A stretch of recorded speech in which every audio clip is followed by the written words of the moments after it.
अमेरिकी राष्ट्रपति Donald Trump क्या रूस और यूक्रेन को एक मंच पर ला पाएंगे और लगभग 3 साल से चल रहे इस युद्ध पर आखिर विराम लग पाएगा?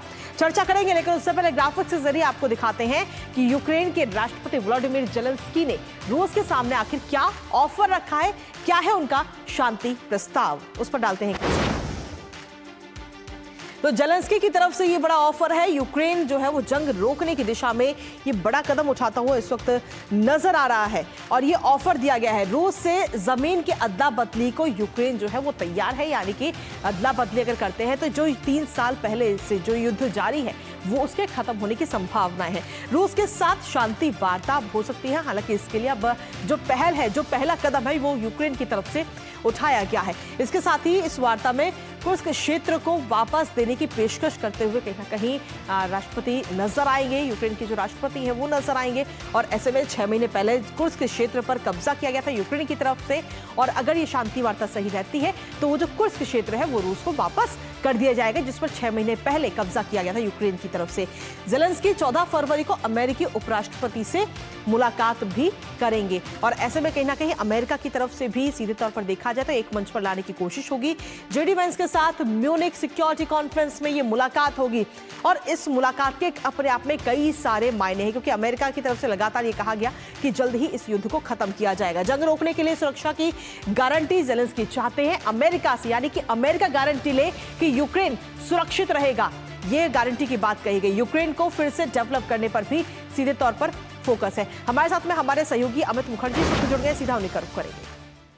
अमित, अगर हम देखें तो रूस यूक्रेन के इस युद्ध को लगभग 3 साल पूरे होने वाले हैं और ऐसे में अब यूक्रेन की तरफ से ये पहल की गई है इस युद्ध पर लगाम लगाने की। क्या ये पहल कितनी मुमकिन हो पाएगी इस युद्ध पर विराम लगाने में, क्योंकि ट्रंप का इंटरफेयर की बात अब कही जा रही है?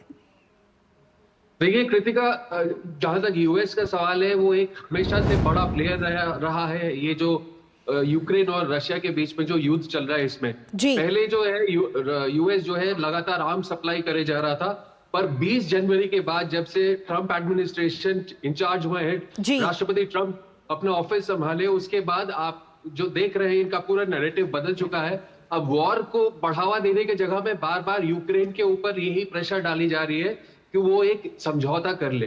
इनफैक्ट अगर पूरी चीज को आप देखेंगे तो रशिया का इस वक्त पलड़ा भारी नजर आ रहा है, और जहां तक जितने भी समीकरण थे 20 जनवरी से पहले वो चेंज होता हुआ नजर आ रहा है। आप अगर नेटो को भी देख ले, नेटो को जो है यूएस अब बोल रहा है कि इतना ज्यादा सपोर्ट नहीं करेगा, और यूक्रेन जो है अपनी लड़ाई पूरे नेटो के दम पे लड़ रहे थे। नेटो के तमाम देश जो है यूक्रेन को आर्म सप्लाई कर रहे थे, जिसके चलते वो रशिया के खिलाफ जा रहे थे। अब वो भी कम होता हुआ नजर आ रहा है। बिल्कुल, कहीं ना कहीं ऐसे में अब देखना होगा अमित के जो 14 तारीख को जो मीटिंग होने वाली है, जब अमेरिका के उपराष्ट्रपति जेलेंस्की मुलाकात करेंगे, तो इस मुलाकात का क्या असर होगा और मुलाकात में किन बातों पर चर्चा होगी, इस पर नजर आप लगातार बनाए रखिएगा। फिलहाल बहुत बहुत शुक्रिया अमित, तमाम जानकारी और अपडेट्स साझा करने के लिए।